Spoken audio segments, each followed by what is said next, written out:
Hello and welcome to Complementary Colors. I'm joined here today with Kara Rude. Hi. Ashley Killian. Hey. And Casey Key joining us remotely from Arizona. Hi, hello. All right, ladies, are we ready to continue our conversation on how to make meetings better? We are. Yes, ma'am.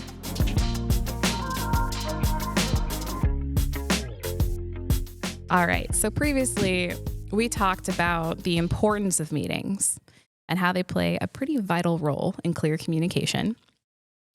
So I'm going to recap by saying that the clear purpose of a meeting is probably the most important thing, would you say? Yes. Yes. So if you don't know your purpose for the meeting, would you cancel or do you still take it?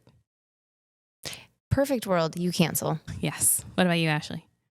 Yeah, you should cancel, but but do I? All right, Casey. Do you cancel? You don't always get or the do you option to keep it? cancel. You don't get the option. You know, that's a really good point. You don't always have the option. So when we just take it, how do you get through it? Maybe, I love them. Like, maybe we do this. It shows how often we cancel or re-clarify. I think at the beginning you set that goal. At the very beginning, you say, why are we here? And what is the objective? I think that's a really good point. You clarify it right away. Like, I didn't give you a meeting agenda. I'm coming somewhat prepared. I'm here.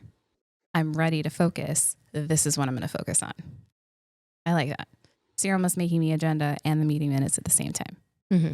I like it. So what if the right people aren't there? What do you do? Oh, you cancel Cancel. 100%. Yeah. Yeah, so we big That's waste of like time. not a, no, yeah. I No, love don't mess that around with reaction. that. You're like, and Don't waste. Time no. is too valuable. It is. And I think it's valuable for everybody. Teacher showing up to class rule. It's like if they're not there in 10 minutes, everyone's gone. Like, just don't do that. Don't hang around.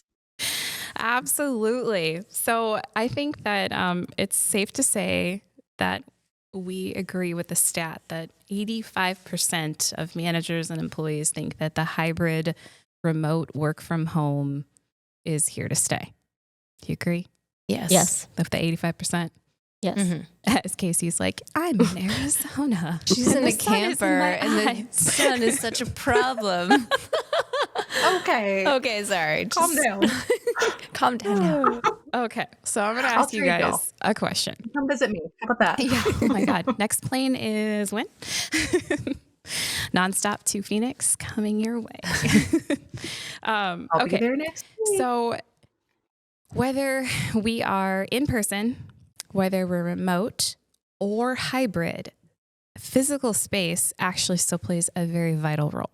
And as interior designers, we have a big influence on how you're working. Even if we have no influence on your home, we have an influence on how you're connecting to the office, right?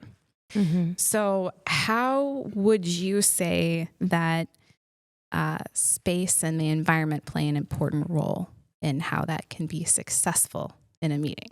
Kara, I'm going to start with you. Acoustics. I feel it. Acoustics, I feel like I'm acoustics. It's funny because I think we have all solved half of that equation. Almost, yeah. We're like, yo, we got noise canceling headphones. And that is half of the equation. I think it's the background noise. It's me being on a meeting within 5 feet of both of you in our studio and talking for 2 hours. I'm sure you guys are like, Echo. Yeah, or you're just like sick of hearing me. You're like, I need to have my own thought space, please. So, Oh, I like that. Own thought space. That's I like that. so acoustics. Quote that one. Ashley, what about you? I think good technology to even have these things, there's always, a rigmarole you have to go through to That's get your point. set up, mainly with group meetings, but even with your own connections or headphones. How many times are we like, oh, hold on, can't hear the headphones. So just having the technology, and I guess that kind of goes back to acoustics. It's like everything is dependent on that, but just having the furniture too to support, what you have going on. What would you say in the furniture world would support you better from the remote side? Because I know that you're coming back into the office environment and you've been remote for the majority of COVID and 2 years after COVID. So you're a really great resource for understanding how the stress point a virtual only can be. So what in your environment did you cater towards making that successful? I had a good setup already. I think having that camera and having, again, a good headphones to be able to hear people and then them hear you. So it's just going back and forth to acoustics paired with technology. Can you hear me? Can you hear me now? Yeah. Can you hear me now? Or camera, camera can be a bit of a pain point too. Yeah. What about your physical space? Did you have anything specific going on in there? I like to have my own private space, so I don't have a lot of background noise going on. So you weren't at your kitchen table? Correct. Yeah. Have my own office space and close the door so the kids can't come in and interrupt. And your environment was specifically to work. Yep. That's awesome. All right, Casey, Or I know shove you're your a little bit husband of and your both, right? On the road, working in the I know. Can office. you say that I don't again? know where you are. Where is the rest of the animals and your husband? Where are they? Keep your kids walking in where I'm in a 30-foot trailer and I shoved my 4 pets and my husband in the bedroom So your area. 4 pets and the husband have 5 feet of your 30-foot trailer? Hey, Yeah. you know what? Priorities. We have a Priorities. queen size bed that they're all sharing right now. Queen It's size fine. bed, that's okay. But it's a camper queen, so it's short.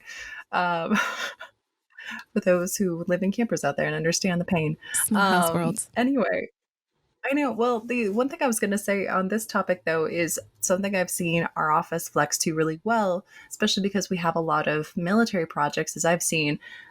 Shout out to Mallory, come with like a bag of tricks that like Melissa comes with a bag of tricks the to bag of meetings. tricks. Kara now comes with a bag of tricks to meetings. Like if their technology doesn't work or you can't get on their Wi-Fi because they don't have Wi-Fi because they're military and it's super secure and their walls are 3 feet thick. Like, Oh my gosh. all Can the I, things. can I just do snaps and a shout out to John Weir as also as the bag of tricks, because I was with everything. I was recently in a meeting and we're talking like 5 separate sheets of like whiteboard paper and easels. And then he was like, wait, that isn't working. I'm going to just like pull Which out our dongle of mine? projector as a hotspot. I was like, what? Improv. Like, there was an entire cart. Yes. It was a mobile office for sure. Yeah, we have the tool set now. But I think we had to suffer so hard through so many mishaps to get that bag of tricks. So kudos to us for suffering to learn. As good as that can be. Okay. Well, I have to agree with all of you guys on the points. Like I too have a work from home office so that when I need the real focus work or not feeling well and don't want to come in the office or just need a quiet space to take a slew of meetings, it's dedicated space and it is set up so that it is acoustic, it is private, and it is exactly what I need for those specific tasks. So I think its environment is super important. Kara, are there any other like physical tools, like an in-person meeting that you would add to helping the, let's say like the connection flow in a space? I'm thinking like your expand experiences and things like I would say we call it trash or trace. Ooh. I think that, and like markers or pens readily available, because I think in our field, creatives work more so in a visual than they do, in a verbal, and to allow someone to feel like those tools are available to them is extremely helpful. Mm-hmm. Also, to create an environment where people feel like they can sit or stand or move around That's and a not really good feel point. They're not distracting. stuck. I think there's a lot of us that take those liberties because we just feel confident in a space to like stand up and move around if you need to, like just like 2 weeks ago, I was in a meeting and I was like very hungry and I was like, I need to eat this apple. And I was Where's my sitting, snack? so I didn't want to like crunch my apple like in front of people. So I like went and stood in the back of the, Tell me this is a military meeting. it totally was, in the back of the room, and they're looking at me. I was like, I didn't want to be distracting with my apple. And anyway, all that to say, I feel like there are people though that won't take that liberty. And so they feel kind of stuck. So showing them that there's opportunity to stand or sit or, just flex their bodies keeps them more active in a meeting. I think too. I think all of us, Casey, I know you have been, and I don't know actually if you've gotten the pleasure yet to be in an in-person meeting of more than like 10 people. Here, maybe not necessarily. Yeah. I mean, I have previously, but Yeah, that's kind of hard to keep like the focus of that room, especially if it's like typically when you're putting 10 people together in an in-person meeting now, it's like a multiple hour meeting, right? You're not just going to waste your time coming to some place for 1 hour. So it's usually a charrette or really big review meeting. So typically there are multiple disciplines in our field, even though we're just interior designers, that we facilitate, right? So we're talking about how, for example, our lighting affects the interior space. We have a really big authorship on lighting. So we're going to be a part of that conversation. And then we're going to be a part of the architecture conversation, of course. And then, of course, we're going to lead the interior. So those are 3 big ones that no matter what, we're always going to touch. But then there's always like site furniture and all this other stuff that we can play that like middleman to the T space. So a lot of times, I think our office is really good at this, what they're calling parallel processing, where we will kind of like have a big group conversation and then have these like what we would call sidebars, but in the room. So we kind of like break and I'm going to meet with you over here and Ashley going to meet with Casey over in that corner. And we're going to talk about these things. And then we're going to come together and share our action points. Because as much as I love you, Kara, I don't need to know exactly what you need to do. I need to know what I need to do, right? Yes. So we trust each other as disciplines to get the job done. And I think the construction world is really good at this parallel processing, but we don't necessarily have the ability to do that now hybrid. Because Casey, have you been recently in a digital meeting where they like, you went into separate rooms? You know how you can like divide? I've never had anyone actively use that. No. By the way, your face is glowing with the sunshine. Well, this is the sunshine set behind me. So this is a lamp, but thank you. Good technology. Wait, I know. That was one thing to say. Add to your setup. Good lighting will make the difference. Make you look professional. But as far as like the meeting rooms, the only time that I've seen that done was when ASID actually did their national conference virtually in 2020. And it was so awkward. I just remember my puppy was off everything. Yeah, it's like when you're put into a meeting with people you don't know when you're supposed to talk about things, where if you had it for an actual like meeting with your consultants, that's fine. There's an agenda rather than like, I'm going to bare my soul to these random people that I'm being paired up with on the internet. It seems like something I ought not do, but here we are. Not do that. And so, so it just seems kind of weird. Yeah, I think we were so starved in that era for just any kind of communication, any kind of connection and knowledge share that we were almost willing to do anything and everything all at the same time. And we haven't lost the ability to filter out what really matters right now because we're so stuck into like, it was just a new pattern we developed the for inclusion of everybody. And it's like, well, if I can't actually include you to be of contribution to the conversation and have equity in that conversation, should I actually bend over backwards to make it a hybrid meeting? Because we all can contest that making it hybrid or virtual is a lot more work than in person. Would you say? Yeah. I can remember the first project that Ashley and I worked on for furniture where we had to all virtual. And I'm like, oh my God, we have so much presentation work to do. Like I have to make this look pretty. And now I have to take pictures of all the finishes and they're not going to know what those finishes actually look like because a picture and a screen and my screen and your screen, they don't look the same. So then I had to get all samples and label them and drop them off at someone's door and then be like, get the one that says A1 out. And I'm that's exhausted. this. Are you exhausted? Oh That's my God. exhausting. I'm talking about going over budget, right? So I think that there is a very, very black and white line of when it needs to actually be in person, wouldn't you say? For our field specifically? Yes. And I loved listening to this one podcast. It'll be in the show notes, but it was so great. It was like for collaborative, creative engagement. It doesn't, okay. Again, Casey, we know you, so it's different you being virtual. We don't really know you. It's a lot different. So that aside, strangers in this study were put together, and some were in person and some were virtual. And they were asked a really random question, but what are the different ways you could use bubble wrap? And they were given the same amount of time, and they analyzed the answers. So not only did the in-person group have more answers, surprise, surprise, but the answers that they gave were way more dynamic and different than the ones that were provided by the virtual attendees. Does that surprise you? Not at all. No.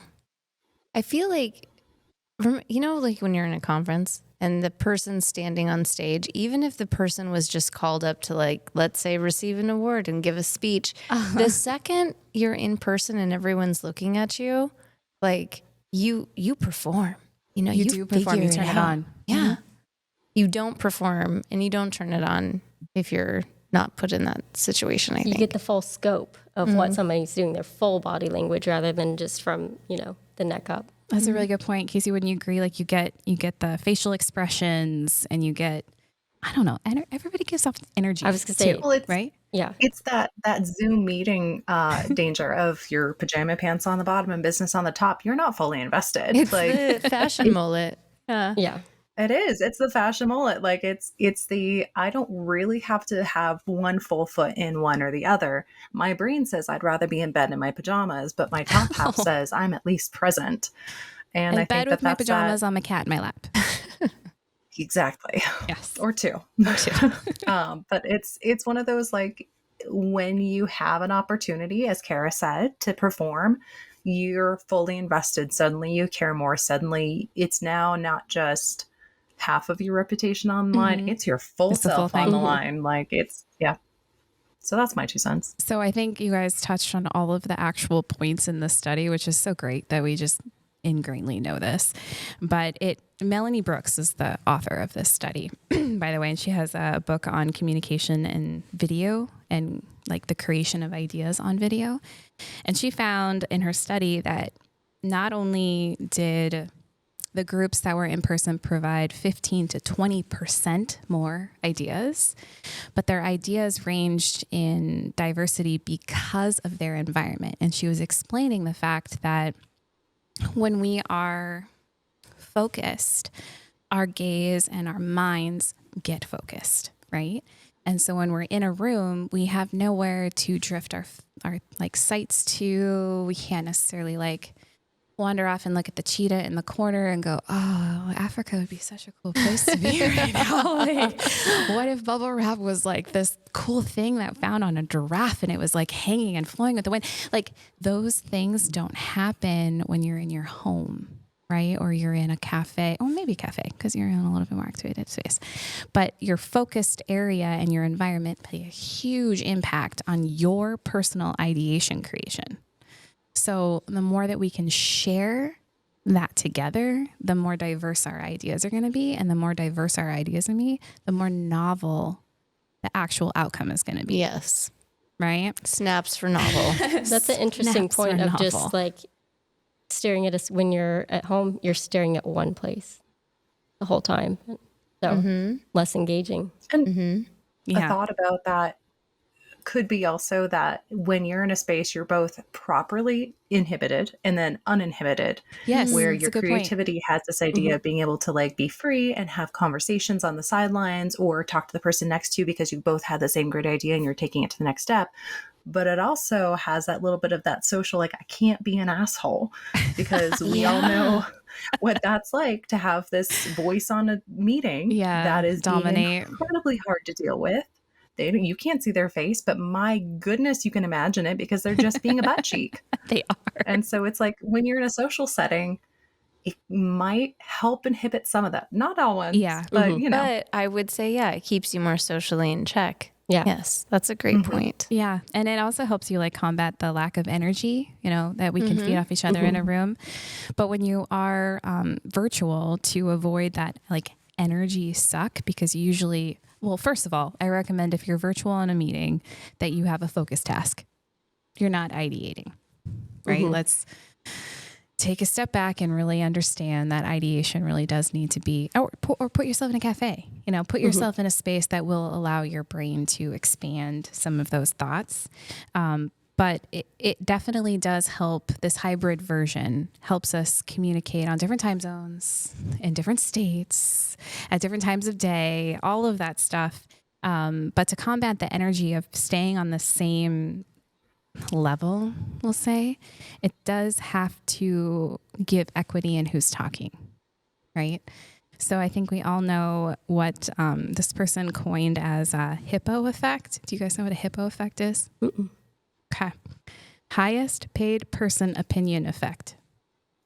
Ooh, It's real, people. I don't like that. but it's true. It is It is so so true. accurate, though. Yeah. So they're basically, if you're the hippo on the call, it's great to know that, right?